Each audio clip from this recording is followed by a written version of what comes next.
नमस्कार, जय माँ की। हमने पिछली बार जो विषय अधूरा छोड़ा था उस विषय को पूर्ण करते। आत्मयोग विज्ञान।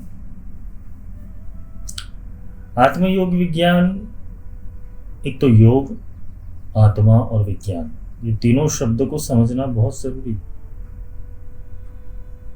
क्योंकि आत्मा योग को कैसे साधेगा और योग विज्ञान को कैसे साधेगा, इसकी पूरी जर्नी ही आध्यात्म है। हम आध्यात्मिक यात्रा को कुछ क्रियाओं तक सीमित कर देते और वो क्रियाओं को हम सत्य मान लेते। और ये सत्य मानने वाली जो क्रिया है वो क्या हमें मुक्ति देती है? हमें प्रश्न उठाने चाहिए, क्योंकि जब तक हम प्रश्न नहीं उठाते तब तक उसका उत्तर मिलना असंभव है। आत्मा, योग और विज्ञान। योग वो अनुसंधान है विज्ञान और आत्मा के बीच का। आत्मा खुद योग करना जानता है, लेकिन आत्मा का साक्षात्कार जीव को होता नहीं। जीव, आत्मा और परमात्मा, ये तीनों अलग है। इस सृष्टि में जो आता है वो जीव आता है। जीव के साथ आत्मा का चेतना आता है और आत्मा जुड़ा है परमात्मा के साथ। और परमात्मा वो पूर्ण प्रकाश है। वो पूर्ण प्रकाश का कुछ अंश ही हमें मिला हुआ है आत्मा रूप से। और हमारी लाइफ का स्केल देखने जाए तो गिन के 100 साल है। मनुष्य जन्म की बात की जाए, बहुत से बहुत 100 साल तक। और इस जन्म के अंदर ये एक दाव पड़ा हुआ है, दुर्लभो मानुष देवो देवानामपि दुर्लभम। ये हमें एक सिद्धि मिली हुई है कि हम मनुष्य रूप में आ गए। हम मनुष्य रूप में आ तो गए, पर हमारी मूल प्रकृति क्या है, हमारा मूल स्वरूप क्या है, उसको जानने के लिए जो रास्ता अपनाया जाता है उस रास्ते का नाम आध्यात्म। आध्यात्म कुछ ऐसा विषय नहीं है कि तुमने कुछ प्राणायाम कर लिया, कुछ पढ़ाई कर ली, कुछ शास्त्र पढ़ लिए, कुछ क्रियाएं कर ली और तुम आध्यात्म की प्राप्ति कर लो। आध्यात्म वो खोज है कि जहां खुद को खोना पड़ेगा, क्योंकि खुद को खोओगे तो ही तो खुद का मूल स्वरूप की प्राप्ति हो पाएगी। खुद को खोने का मतलब यह है कि हम जीव भाव से जो भी ग्रहण कर रहे हैं उसको छोड़ना पड़ेगा। हम ऐसी ऐसी चीजों के अंदर अटके हुए जो हमें आगे नहीं बढ़ने देती। आत्मा वो स्वतंत्र है, जीवात्मा स्वतंत्र नहीं है। जीवात्मा के ऊपर धर्म लादे गए और ये धर्म का नाम क्या है? आहार, भय, निंद्रा और मैथुन। ये 4 प्रकार के रोगों ने जीव को ग्रास कर लिया है, इसलिए जीव अपने अस्तित्व को नहीं समझ पा रहा। आज पूरी दुनिया एक साइकिल से गुजर रही है, जिस साइकिल का नाम है अंधश्रद्धा, अधोगति, मृत्यु। ये प्रोग्राम के तहत ये सारी चीजें काम करती। ये प्रोग्राम के बारे में पिछले लेक्चर में थोड़ा बहुत समझाया था, अभी डिटेल में समझाऊंगा। ये प्रोग्राम का रचयिता कौन है और ये प्रोग्राम का रचयिता करता क्या है? क्यों प्रोग्राम का रचयिता तुम्हें तुम्हारी इच्छा के विरुद्ध जन्म लेने के ऊपर मजबूर करता है? क्यों तुम्हारी इच्छा के विरुद्ध तुम्हें धर्म का पालन करने को बोलता है? क्योंकि धर्म का पालन इंसान 2 ही रूप से कर सकता है। एक है लालच की वजह से और एक है डर की वजह से। ये डर और लालच, क्योंकि आहार, भय, निंद्रा और मैथुन, इसके अंदर लालच भी है और डर भी है। इसी के कारण मनुष्य जीता है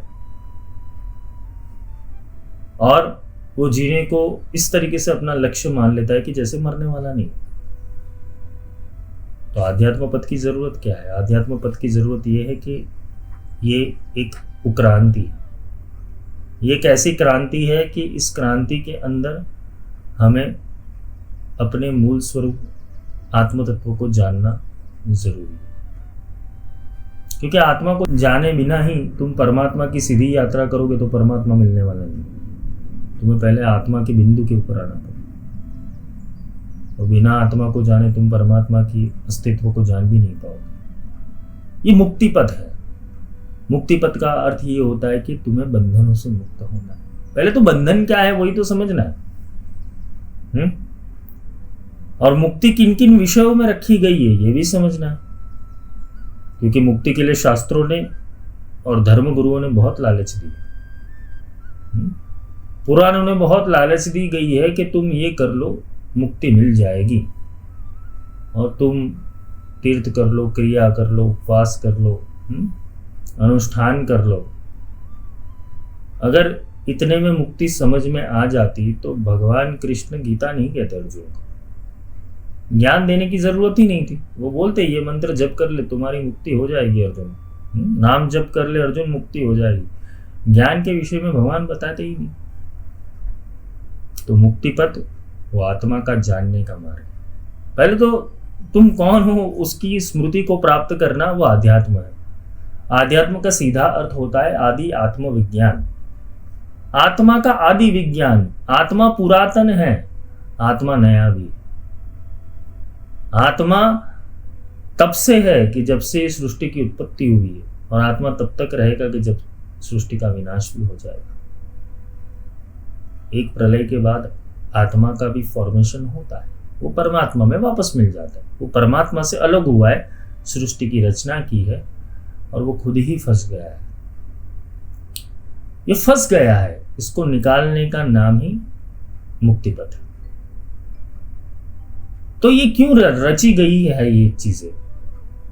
मुक्ति के नाम के ऊपर क्यों रची गई ये चीजें? क्या तुम्हारा परमात्मा, क्या तुम्हारा भगवान चाहता है कि तुम उनके लिए ये सारी क्रियाएं करो? क्या एक बाप चाहेगा कि बेटा ऐसे कर्मों को भोगे जो वो जानता ही नहीं? ये प्रश्न उठाना कभी अपने धर्म के ऊपर, अपने भगवान के ऊपर, अपने देवता के ऊपर। अगर ये प्रश्न उठाया नहीं तो तुम्हारा आध्यात्मिक जर्नी रुक जाएगा। ये प्रश्न शुरुआत है, अंत नहीं है। क्या एक बाप चाहेगा कि बेटा तकलीफ झेले, बेटा भूखा रहे, बेटा यात्रा के अंदर कंकर पत्थर खाए, तपे, याचना करे, स्तुति करे, भय में रहे, भ्रांति में रहे, स्तुति में रहे, लज्जा में रहे, निंदा में रहे? क्या भगवान तुम्हारा ये चाहेगा? क्योंकि मैं जो आगे समझाने जा रहा हूं वो विषय पूरा अलग स्तर के ऊपर तुम्हारी चेतना को ले जाएगा। मैंने पिछले लेक्चर में एक विषय को अधूरा रखा था, जो था काल ब्रह्म। क्योंकि तुम जिस सृष्टि के अंदर हो वो सृष्टि विनाशी सृष्टि, यहां आए दिन विनाश होते रहते। तुम्हारे आसपास भी मृत्यु हो जाएगी, तुम उससे आहत नहीं हो जाओगे। क्यों? तुम्हें एक चीज याद है और एक चीज तुम भूल जाते हो। याद ये है कि तुम्हें सर्वाइविंग करना है, भूल ये जाते हो कि एक दिन मृत्यु को प्राप्त हो जाओगे। फिर क्या करोगे? फिर कौन सी क्रिया तुम साधोगे? कौन से मंत्र से ईश्वर को मिलोगे? कौन से जप से तुम्हें वैकुंठ मिलेगा और कौन से जप से कैलाश के ऊपर तुम जाओगे? क्या ये मनोघटित कल्पनाएं नहीं है किसी की कि तुम उसको सिर्फ मान लेते हो और चलते हो? संशोधन क्यों नहीं किया? कि गुरु का काम है संशोधन देना। गुरु का काम है तुम्हारी बुद्धि धीमहि तत्व को जागृत करना। मैं यहाँ वेदों, पुराणों, शास्त्रों को, गुरुओं को गलत नहीं कह रहा हूं, मैं परंपराओं को गलत नहीं कह रहा हूं, मैं इंसान के मिस इंटरप्रिटेशन को गलत कह रहा हूं। सब चीजों के पीछे विज्ञान छुपा हुआ है, और विज्ञान को जाने बिना इंसान केवल अंधश्रद्धा को फॉलो करता है, जिसके कारण उसको लगता है कि मैं आध्यात्म कर रहा हूं और मुझे कुछ मिल जाएगा। मैं कुछ क्रियाएं कर रहा हूं, मुझे परमात्मा मिल जाएगा। तुम्हारे पास एक मन की सिद्धि है और मन को जिस विषय के ऊपर लगा दोगे वो विषय बड़ा कर देगा। ये ध्यान का विषय। यहीं से लॉ ऑफ अट्रैक्शन लोग काम करते हैं। लॉ ऑफ अट्रैक्शन के 4 ही पॉइंट है। एक विचार है, दूसरा भाव है, तीसरा शब्द है, चौथी क्रिया है। ये 4 के बाहर लॉ ऑफ अट्रैक्शन नहीं है। लेकिन तुम जिस लॉ ऑफ अट्रैक्शन को करना चाहते हो और जिस लॉ ऑफ अट्रैक्शन से तुम बढ़ना चाहते हो आगे, तुम अपना ही खड्डा खोद रहे हो।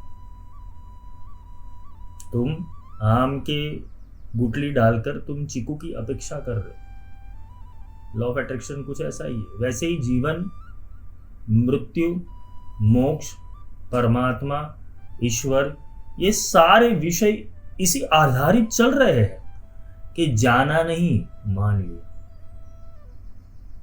और मैं तुम्हें मानने की बात नहीं कर रहा हूं, मैं कहता हूं पहले जानो तो सही सत्य है क्या।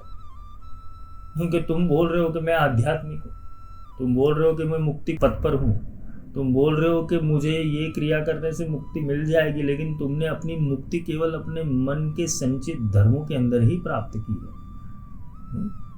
किसी ने अपना स्वभाव ऐसे बना दिया है, किसी ने अपना वर्तन ऐसे बना दिया है, किसी ने संन्यास ले लिया है। मुक्ति का विषय बहुत बड़ा है, छोटा नहीं है। क्योंकि मुक्ति भी 4 प्रकार की होती है: सारूप्य, सायुज्य, कैवल्य और सामीप्य। मुक्ति भी हमें समझनी पड़ेगी। मुक्ति कुछ करने से नहीं मिलेगी, मुक्ति भी समझने से मिलेगी। हर किसी को हर विषय का ज्ञान होना जरूरी नहीं है, पर जो कर रहा है उसका तो ज्ञान होना जरूरी है। ये प्रश्न है कि तुम जो भी क्रियाएं कर रहे हो, एक तो पहले तो तुम्हें लालच दी गई है इसलिए कर रहे हो, और दूसरा तुम भगवान से डर रहे हो इसलिए कर रहे हो। सोचो तुम्हारे अंदर से 2 प्रोग्राम डिलीट कर दिए जाए, लालच और डर, तो क्या तुम्हें ईश्वर की जरूरत है? क्या परमात्मा की जरूरत है? फिर तुम स्वयं ही परमात्मा नहीं हो गए। अगर तुम्हारे अंदर से लालच और डर चला गया और तुम निहित कर्म करने के लिए आगे बढ़ गए। भगवान कृष्ण ने अर्जुन को कोई लालच नहीं डाली थी, ना किसी डर में रहने दिया, उसको कर्म का अनुसंधान करने को बोला। और हम कर्म का अनुसंधान नहीं कर रहे, हम क्या कर रहे हैं? हम लालच और भय के कारण केवल और केवल एक मानसिक विकलांग की तरह, एक अपाहिज की तरह किसी प्रोग्राम को फॉलो कर रहे हैं। अब ये प्रोग्राम क्या है? प्रोग्राम एक ऐसी चीज है कि जिसके अंदर देवता से लेकर चींटी तक डिजाइन किया हुआ है। देवता से लेकर चींटी तक डिजाइन किया हुआ है, क्योंकि एक आत्मा को अपने अस्तित्व के बारे में जान ना पाए, इसलिए एक पूरे मायाजाल की रचना हो। और ये प्रोग्राम के तहत मनुष्य जन्म लेता है, मनुष्य मृत्यु को प्राप्त होता है, वापस जन्म लेता है, वापस मृत्यु को प्राप्त होता है। कभी वो अमीर बनता है, कभी वो गरीब बनता है, कभी वो धार्मिक बनता है, कभी वो अधार्मिक बनता है, कभी वो देवता बनता है, कभी असुर बनता है। सोचो ये गेम खेलने वाला क्यों है? अगर परमात्मा सत्य है तो परमात्मा गेम क्यों खेलेगा? परमात्मा तुम पैदा और नष्ट करने की लीला क्यों करेगा? तुम्हें एक प्रोग्राम के तहत तुम्हारी बुद्धि को रन किया जाता है और उसके अंदर ही धर्म, अर्थ, काम और मोक्ष, ये 4 पुरुषार्थ दिए गए। अगर तुम ध्यान का अंतिम सत्य समझ लो तो ना धर्म है, ना कर्म है, ना अर्थ है, ना मोक्ष है। अगर ध्यान का पूरा अस्तित्व समझ, ये बेवकूफों ने एक गलत डिजाइन किया हुआ है और ये डिजाइनिंग के अंदर इंसान को उसकी स्मृतियों के अनुसार उसे फंसा दिया गया है। और इतनी छोटी छोटी अंधश्रद्धाओं के अंदर वो फंसा हुआ है कि जिसको निकालना असंभव है। क्योंकि शोधकर्ता को ही साधन मिलता है और साधन प्राप्त किए हुए व्यक्ति को ही विज्ञान मिलता है। इसलिए इस विषय का नाम मैंने आत्मयोग विज्ञान दिया हुआ, क्योंकि आत्मा योग करेगा तो ही तो विज्ञान की प्राप्ति कर पाएगा। योग का अर्थ ये नहीं कि जो योगासन हो रहे किसी सांसों के ऊपर, किसी मंत्र जप के ऊपर, ये योग नहीं है। ये सब सिर्फ और सिर्फ तुम्हें एनेस्थेशिया दिया गया हुआ है धर्म के नाम का, कि धर्म तुम्हें एनेस्थेशिया दे रहा है और तुम सो जाओ। धर्म यानी फर्ज होता है, और सबसे बड़ा फर्ज क्या है? तुम्हें अपने आप को मुक्त करना है।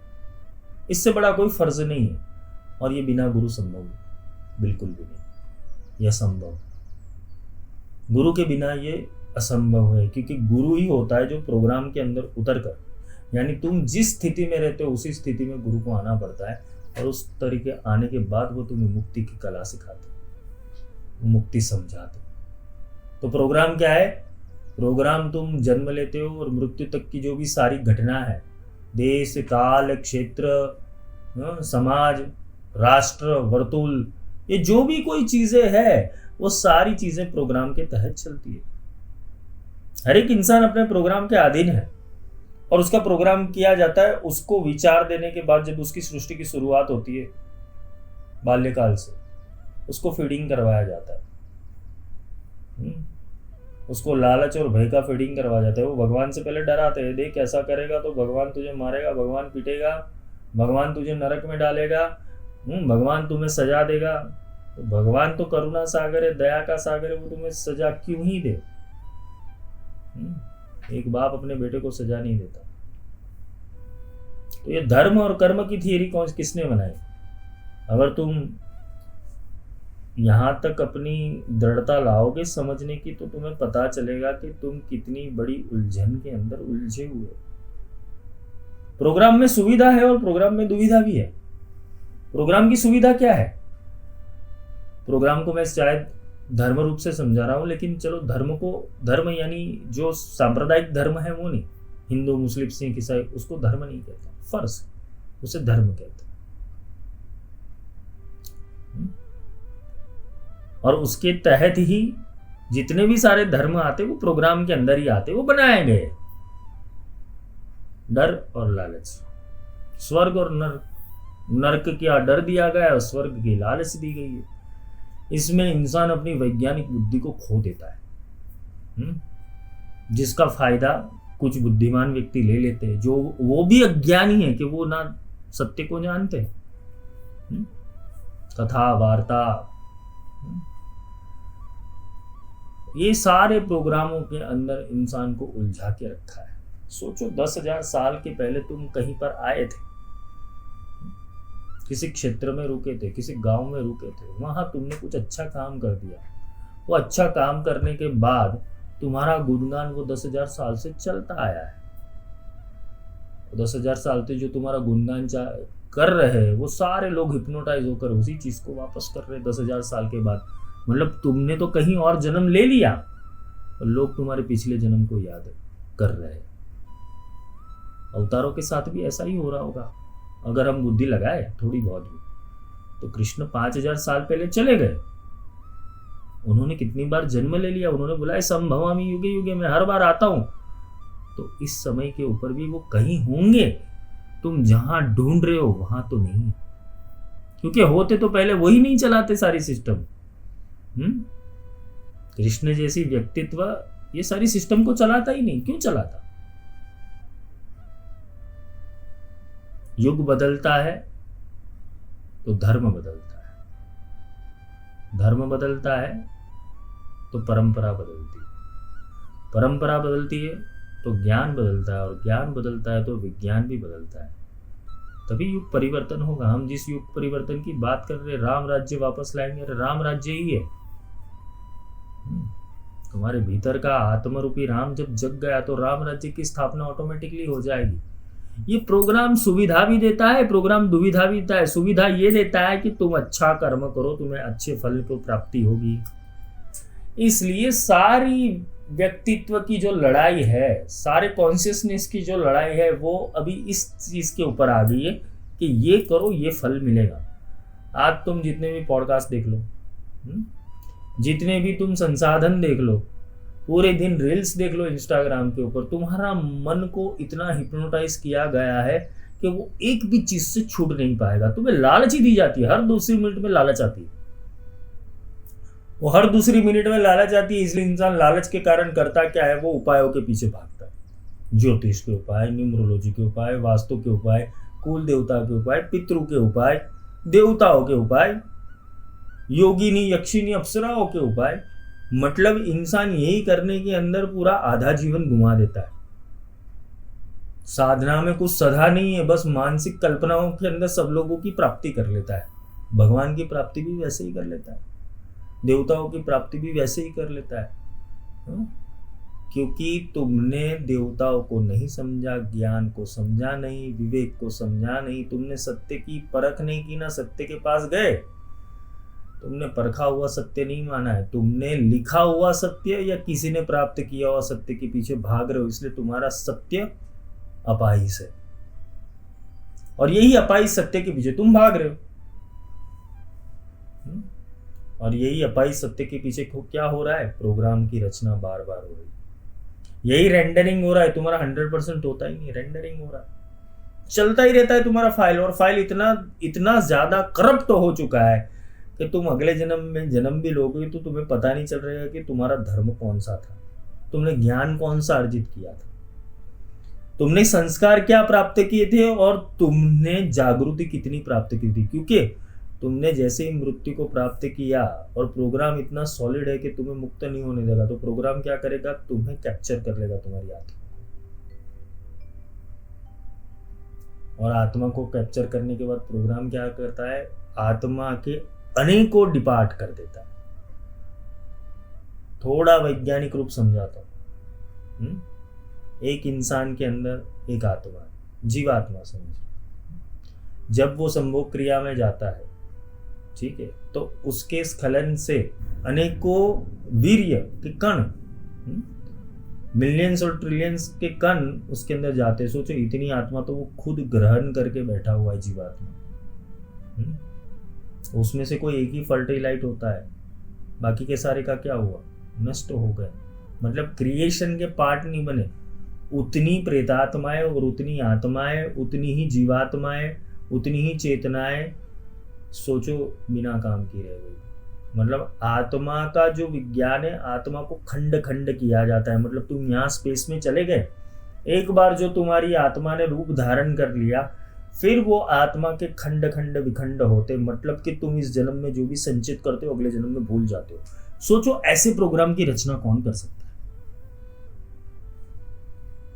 कि तुम्हें अपनी स्मृति ही ना रहे, तुम्हें अपनी बुद्धि ही ना रहे, और लोग बोलते कि पिछले जन्म की सद्बुद्धि मिले, पिछले जन्म के कर्म खुले। कैसे खुलेंगे? तुम्हारी आत्मा के ऊपर तो इतने पड़ चढ़े हुए कि तुम सत्य के प्रति जा ही नहीं सकते। तुम ऐसे घर में जन्म लोगे कि जहां तुम्हारा विकास ही बंद हो जाएगा, तुम्हारी सोच बंद हो जाएगी, तुम्हारा विवेक बंद हो जाएगा, तुम्हारे आसपास के लोग ही इतनी चित्र विचित्र मिल जाएगी कि तुम छूटने के ऊपर भी नहीं छूट सकते। समाज का बंधन, धर्म का बंधन, भाषा का बंधन, क्षेत्र का बंधन, विचारों का बंधन, अंधविश्वासों का बंधन, रीति रिवाजों का बंधन, जाति का बंधन, नाम का बंधन, अहंकार का बंधन, मन का बंधन, इच्छाओं का बंधन। सोचो कितने बंधन पड़े हुए, कहां से निकलोगे और कहां जाओगे? और बोलते कि भाई मैं 10 मिनट की क्रिया करके एनलाइटन हो जाऊं, 9 दिन की विपस्या करने के बाद, विपश्यना करने के बाद में ध्यान को सद जाओ। कैसे पॉसिबल है? जब तक तुम प्रोग्राम को समझे नहीं हो। प्रोग्राम को एक ही तत्व समझता है, वो है आत्मा। और आत्मा तभी प्रकट होता है कि जब तुम्हारी चेतना मूल आधार, यानी जिस मूलाधार के अंदर तुम रह रहे हो पृथ्वी तत्व के ऊपर, उसको छोड़कर लेविटेशन होकर सहस्त्रार के ऊपर पहुंचे। सहस्त्रार जहां आत्मा का स्थान है। मतलब जब इंसान थोड़ा वैरागी बनता है और आत्मा की सुनता है, तब जाके वो ऊपर तक पहुंचता है। वो आत्मा की सुनता नहीं है, तब तक आत्मा भी उसको कैसे ऊपर ले जाए? आत्मा की सुनेगा क्योंकि आत्मा की कैरेक्टरिस्टिक ही हमें नहीं पता है। और ना हमें पता है कि हमारे अंदर एक दूसरा प्रोग्राम जिंदा है जिसे मन कहते हैं। छूटना किससे, वही तो नहीं पता है। ये मन ही तो आसक्ति करवाता है, मन ही तो गुलाम बनवाता है, मन ही तो चीजों के अंदर तुम्हें ग्रसित कर लेता है। मन ही सत्य असत्य पाखंड को लेकर अपना वजूद बनाकर बैठा हुआ है। ये मन को तपना पसंद है, मन को जिद पसंद है, मन को अहंकार पसंद है, मन को इच्छाएं पसंद है, मन को आसक्ति पसंद है। मन को स्वाद पसंद है, मन को रूप पसंद है, मन को रंग पसंद है, मन को गंध पसंद है। ये मन का ही खेल है। अब इससे छूटोगे कैसे? तो प्रोग्राम के अंदर सुविधा ये है कि तुम यहाँ आकर कुछ नवीनता करके क्रिएट करके कुछ नए इंसान बन सकते हो, अवतार भी बन सकते हो, पूजे भी जा सकते हो, युग पुरुष भी बन सकते हो। ये उसकी सुविधा है।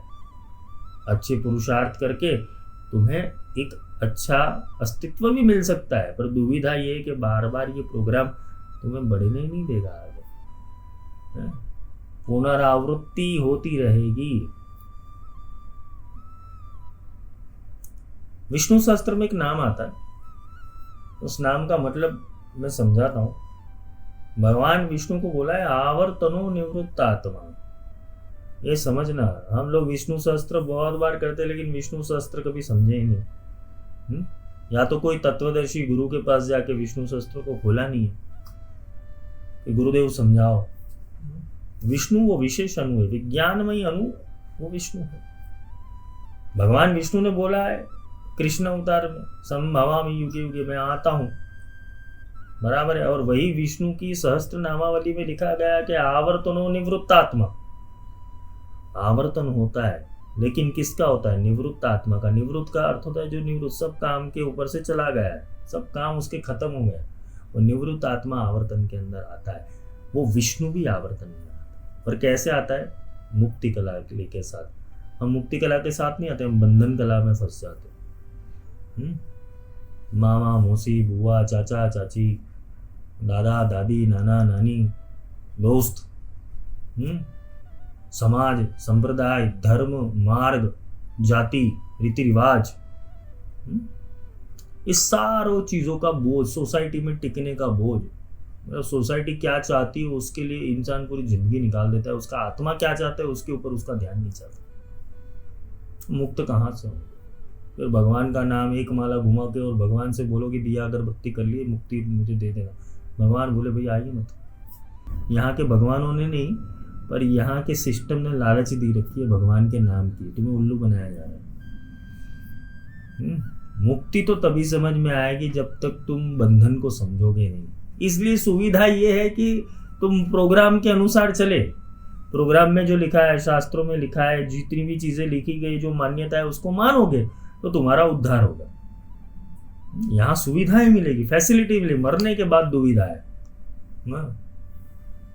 मरने के बाद सारी दुविधा है। कैसी दुविधा? अब क्या करेंगे, कैसे चलेंगे, किस तरीके से रहेंगे, कैसे उठेंगे, कैसे बैठेंगे, पता नहीं चलेगा। तो ये समझने के लिए आर्ट ऑफ लिविंग नहीं समझना है, आर्ट ऑफ डाइंग समझना है।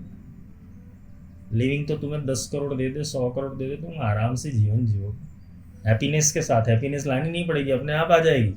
क्योंकि यहाँ सबसे बड़ा दुख क्या कहे लोग, ये लोग इस माया चक्र का सबसे बड़ा दुख क्या है? 4 लोग क्या कहेंगे, तुम कैसे जी रहे हो, कैसे उठ रहे हो, कैसे बैठ रहे हो, कैसी फैसिलिटी, कैसी कार है, कैसा बंगला है। उसी दुख के अंदर इंसान मर जाता है। आहार क्या खाता है, किसी की खाने के अंदर आसक्ति रह जाती है। भाई, कोई भय के कारण मर जाता है, कोई निंद्रा, किसी को आलस से सोना ही जाता है, पूरी जिंदगी सोने के लिए ही आया हुआ है। अब मैथुन, किसी को बस क्रियाओं में ही रस, अपने जैसी संतति पैदा करना, वरना अपने भोग और इंद्रियों की आसक्ति, बस अपने इंद्रियों को तृप्त करना। मतलब इससे आगे इनका दिमाग दौड़ता नहीं है। और इसी के कारण क्या होता है? पुनरावृत्ति। तो पहले तो अपने धर्म को समझना पड़ेगा। धर्म क्या कहता है? ये 4 चीजों को छोड़ना है। ये 4 चीजों को छोड़ने के बाद इंसान को ये समझना है कि सत्य है क्या, और कर्म का बंधन क्यों है, पहले तो वो समझे। हम जिस कर्म को कहते हैं, कर्म क्या है? कर्म हमारा अज्ञान है। क्योंकि हमने जो भी संचित किया है हमारे अज्ञान के कारण ही संचित किया हुआ है। तुम्हें बचपन से जो सिखाया जा रहा है वही चीज तुम प्राप्त करके बैठ गए हो, और वही अज्ञान को घेरा हुआ है। शिव जी की प्राप्ति नहीं हुई लेकिन शिव मंदिर में रोज जाते हो। विष्णु जी की प्राप्ति नहीं हुई, विष्णु मंदिर में रोज जाते हो। देवी मंदिर में रोज जाते हो। क्या करना चाहिए, क्या नहीं करना चाहिए, कैसे कनेक्शन बनाना चाहिए, कैसे मिल सकती है, उसका खोज नहीं लगाया, मान लिया। तो कर्म बंधन क्या है? अज्ञान। ज्ञान तो मुक्ति की ओर ले जाता है, कर्म बंधन क्या है? अज्ञान। तो तुम अगर कर्म की थियरी मान रहे हो तो अभी भी तुम कर्म के अज्ञान के अंदर ही पड़े हो। कर्म की थियरी भी तुम्हारे ऊपर ला दी गई है। इसलिए भगवान श्री कृष्ण ने अर्जुन को बोला कि तू अगर इन लोगों को मार भी देगा, कौरवों को मार भी देगा, तो उसका पाप तुझे नहीं लगेगा। तुम हताशा से मत गिर जाओ, क्योंकि हताशा इंसान को स्वर्ग से भी गिरा देती है। तो हताशा में मत रहो, तुम अपने सजागता में रहो कि आत्मा का धर्म है क्या। तुम जिस धर्म की बात कर रहे हो वो धर्म यह है कि तुम्हें वर्तमान के अंदर करना क्या है, किस दिशा में चलना है, वो तुम्हारा धर्म है। धर्म ये नहीं कि तुम कोई तुम्हें प्रेरे, धर्म ये कि तुम्हारा आत्मा क्या कर रहा है, किस दिशा में चलना है, वो तुम्हारा धर्म है। और तुम्हें क्या करना चाहिए, वो तुम्हारा धर्म है। फिलोसॉफिकल बातें बहुत सुन ली हमने, अच्छी अच्छी बातें बहुत सुन ली, गीता, रामायण, वेद, उपनिषद, सब अच्छी अच्छी बातें परोसने के अंदर लगे, लेकिन कभी ये नहीं समझा कि यार अनुभूति कैसे प्राप्त करेंगे, अनुभूति का क्या है। जब तक इंसान अनुभूति में नहीं जाता तब तक वो कर्म के बंधनों के अंदर ही गिरा रहता है। वो तप करके पुण्य तो एकत्रित करेगा, लेकिन वो तप उसको उतना ही फल देगा कि जितना उसका ज्ञान है। किसी ने तप किया, 10,000 साल तप कर दिया, क्यों? बस उसको पुत्र चाहिए था, उसको अच्छा बंगला चाहिए था, उसको भगवान के एक बार दर्शन करने थे। वो तप का संकल्प क्या है ना, उस हिसाब से तप का फल है। इसलिए भी तप भी अज्ञान के अंदर चला जाता है। तब से वैराग्य पैदा हुआ और ज्ञान युक्त बुद्धि मिली, और ज्ञान युक्त बुद्धि से चिंतन बढ़ा, और चिंतन बढ़ने के बाद तुम परमात्मा की खोज करते हो। कोई तत्वदर्शी गुरु आता है, तुम्हें परमात्मा देता है और अनुसंधान करवाता है, वो परमानेंट स्थिति है। और तप करने के बाद, 16 सोमवार के व्रत करने के बाद भी अच्छा पति मिलने की आकांक्षा करने वाले बराबर है, वो डूबते ही है। भगवान हर किसी को अपनी बुद्धि अनुसार फल देता है, अपने कर्म अनुसार फल देता है। पर ये बुद्धि और कर्म हम अगर अच्छा बेहतरीन बनाए तो क्या हमें अच्छे फल नहीं मिल सकते? लेकिन बेहतरीन बनाने के अंदर बीच में रास्ता कौन काट रहा है? हमारी अंधश्रद्धा युक्त बिल्ली, वो रास्ता काट देती। इसलिए तुम आगे नहीं बढ़ते, फिर भगवान को कोसते रहते हो, ग्रहों को कोसते रहते हो, वास्तु को कोसते रहते हो। हे भगवान, मैंने किसका क्या बिगाड़ा है? तू खुद का बिगाड़ रहा है। रोज रोज सुबह उठ के खुद का ही बिगाड़ रहा है। क्या बिगाड़ रहा है? समय, जो तेरे पास नहीं है।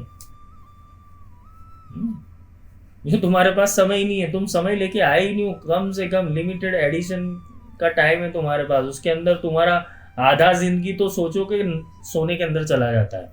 इंसान की 8 घंटे की नींद सोच लो, 3 घंटे उससे नित्य क्रम में लगते हैं, बाकी के टाइम के ऊपर वो अपना काम करता है, पैसे कमाने का काम करता है। आध्यात्म के लिए 15-20 मिनट मिलेगी या तो 1 घंटा वो ध्यान भी कर लिया, उसके अंदर उसको कितनी समझ आएगी मुक्ति की। संन्यास पहले इसीलिए लेते थे कि भाई लोगों के बीच में रह के, समाज के बीच में रह के समझ में नहीं आएगा हमें, तो हमें जंगल की ओर प्रस्थान करना पड़ेगा खुद के अस्तित्व की खोज के लिए। पर आज लोगों ने तो जंगल में भी रिसोर्ट बना के 5 स्टार सुविधा दे दी है। अच्छे अच्छे आश्रम गंगा के किनारे, नर्मदा के किनारे, अच्छे अच्छे रिसोर्ट बन गए। वहां पर भी इंसान को फैसिलिटी में ध्यान सिखाया जाता है। चलो वो भी अच्छा ही है, कोई गलत नहीं है, लेकिन प्रॉब्लम ये है कि कुछ तो अपलिफ्टमेंट हो धर्म का। जो भी अभी अंधी मान्यता चल रही, कुछ तो अपलिफ्टमेंट हो क्यों नहीं रहा है?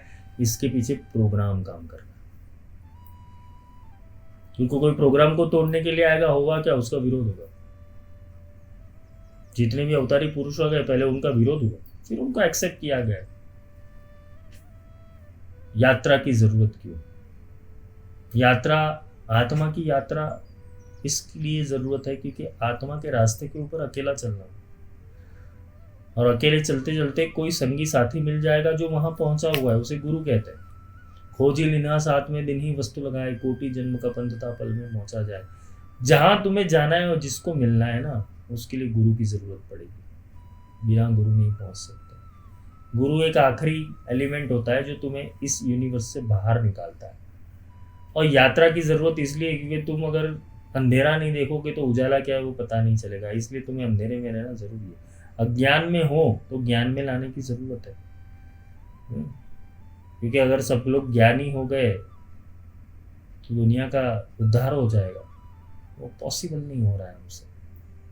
और यात्रा की पूर्णता इसलिए करनी है कि कब तक भटकोगे एक सिस्टम से दूसरी सिस्टम में, दूसरी सिस्टम से तीसरी सिस्टम में। इस सिस्टम के अंदर ये प्रोग्राम तुम्हें बार बार जन्म में डालता है, बार बार तुम्हारी मृत्यु करवाता है। और जिस दिन जागने की कोशिश करोगे तुम्हारा विरोध शुरू हो जाएगा। घर से, समाज से, दुनिया से सब विरोध करने लगेंगे। क्यों? भक्तों को देखो, मीरा कृष्ण की भक्ति करने के लिए गई, क्या हुई उसकी हालत? विरोध हो गया। कबीर का विरोध हुआ, नानक साहब का विरोध हुआ, जितने भी संत हो गए, अवतारी पुरुष हो गए, उनका विरोध हुआ। क्योंकि वो सत्य बात बता रहे थे कि भाई परमात्मा ऐसे नहीं मिल रहा अंधश्रद्धाओं से। संतों ने कभी अंधश्रद्धा का मार्ग नहीं दिया, हमने उसके बाद उनकी परंपरा पकड़ के उनको अंधश्रद्धा में बिठा दिया। सारे संतों ने आत्मा की बात की है, सारे अवतारे पुरुषों ने आत्मा की बात की है। हम क्या कर रहे हैं? हम आत्मा को छोड़कर विधि विधानों के पीछे, कर्मकांड के पीछे, सारी चीज़ों के पीछे लग गए। ध्यान भी ऐसे ऐसे गाइडेड मेडिटेशन आते हैं, वाह, उसके अंदर होता क्या है? बेवकूफ़ बनाया जा रहा है। 5 मिनट का एनलाइटमेंट देने के बाद तुम्हें हिमालय की गुफा में बिठा देंगे वो लोग, कल्पना के अंदर। तुम एक सीढ़ी चढ़ रहे हो, सीढ़ी चढ़ के गुफा में बैठ गए हो, तुम शिव जी के साथ ध्यान कर रहे हो। ये बेवकूफ़ वाली बातें तुम्हें प्रोग्रामिंग माइंड के अंदर हिप्नोटाइज करके गाइडेड मेडिटेशन के अंदर दी जाती हो, तुम करते भी हो। रियल में शिव मिले तो नहीं, और मिलते तो तुम्हें फ्रीक्वेंसी भी मिल जाती, वाइब्रेशन भी मिल जाता, जो कायम रहता तुम्हारे साथ। भगवान एक ही बार मिलता है, बार बार नहीं मिलता। और एक बार मिलने के बाद उसके साथ अनुसंधान हो जाता है। तो तुम इतने सारे जब तक व्रत अनुष्ठान कर रहे हो, मिलता क्यों नहीं? उसका एक ही कारण है, क्योंकि तुमने अपने चक्षु खोले नहीं। तुम उसी दृष्टि से ईश्वर को देखना चाहते हो जो दृष्टि तुमने समाज से मिली हुई है, अंधश्रद्धा से मिली हुई है। तुम शास्त्र भी डिकोड करके नहीं पढ़ते। शास्त्र कैसे पढ़ते? 1 से 18 अध्याय पढ़ना है तो पढ़ लिए, बुद्धि नहीं दौड़ाई। बुद्धि का बहुत बड़ा काम है, बहुत बड़ा रोल है, समझ लेना। क्योंकि गायत्री विश्वामित्र ने उतारी थी और वो क्षत्रिय थे, ब्राह्मण बन। ब्राह्मण का अर्थ होता है ब्रह्म तत्व प्राप्तसी थी ब्राह्मणः, ब्रह्म की प्राप्ति कर लेता है। उन्होंने अपने योग बल से ब्रह्मर्षि की पदवी प्राप्त की और गायत्री का अनुसंधान किया। गायत्री क्या है? गायत्री वा ब्रह्म ब्रह्म। उन्होंने मंत्र दृष्टा बने। वो दृष्टा कैसे बने? उन्होंने वो योग का अनुसंधान किया, खोज की। हम खोज नहीं करना चाहते, हम आविष्कार करना नहीं चाहते। हम क्या करते? जो भी मिला हुआ है उसको अपना लेते। जिसने खुद ढूंढा हुआ है वही दे सकता है, और जिसने खुद ढूंढा हुआ है वो कहीं नहीं जा सकता है। फिर वो तो जहां पर बैठे वहां पर उसे परमात्मा मिल जाता है। मुझ में ब्रह्मा, मुझ में विष्णु, मुझ में शिव है, मुझ में शक्ति, फिर मैं काहे मंदिर जाऊं, फिर मैं काहे तीर्थ ना हो, उसके अंदर ही उसे परमात्मा मिल जाएगा। तो यात्रा की पूर्णता इसलिए करनी है कि तुम अधोगति में ना जाओ। तुम्हारी मेमोरी शार्प रहे। जब तुम मृत्यु की घड़ी के अंदर, ये एक ही बार आता है जीवन में, एक बार समय आता है कि जब मृत्यु की घड़ी तुम्हारे सामने हो जाएगी। उस समय के ऊपर क्या करना है उसका योगाभ्यास होना जरूरी है। इसलिए आत्मा, योग और विज्ञान तीनों को एक करना है। क्योंकि एक विज्ञान है जो भौतिक विज्ञान दिख रहा है जगत के अंदर, अलग अलग प्रकार की टेक्नोलॉजी, अलग अलग प्रकार के साइंस, अलग अलग प्रकार के आविष्कार पूरे ब्रह्मांड में हो रहे हैं। और एक दूसरा आविष्कार होता है इंसान के भीतर, जिसे एथरिक साइंस कहते हैं, अथर्व विज्ञान। इसके ऊपर ही पूरा अथर्व वेद बना हुआ। तो यात्रा की पूर्णता इसलिए करनी कि तुम जब इस जगत से जाओ तो परमात्मा बन के जाओ, आत्मा बन के जाओ। तुम बिंदु बन जाओ, तुम पानी की बूंद बन जाओ तो सागर में विलीन हो पाओगे, वरना यात्रा अधूरी रह जाएगी। आज यहाँ पर इस विषय को हम रोकते और अगले पार्ट के अंदर आगे का जो विषय है आत्मयोग विज्ञान का आखिरी लेक्चर, जो समझने योग्य होगा। आत्मा के प्रकार कितने, अनंत क्या है, अनंत की यात्रा कैसे कर सकते, अनंत को साध कैसे सकते, सिस्टम में कितने प्रकार की आत्माएं हैं, ये हम आखिरी पार्ट में जानेंगे। आज के लिए इतना ही। जय गंगे।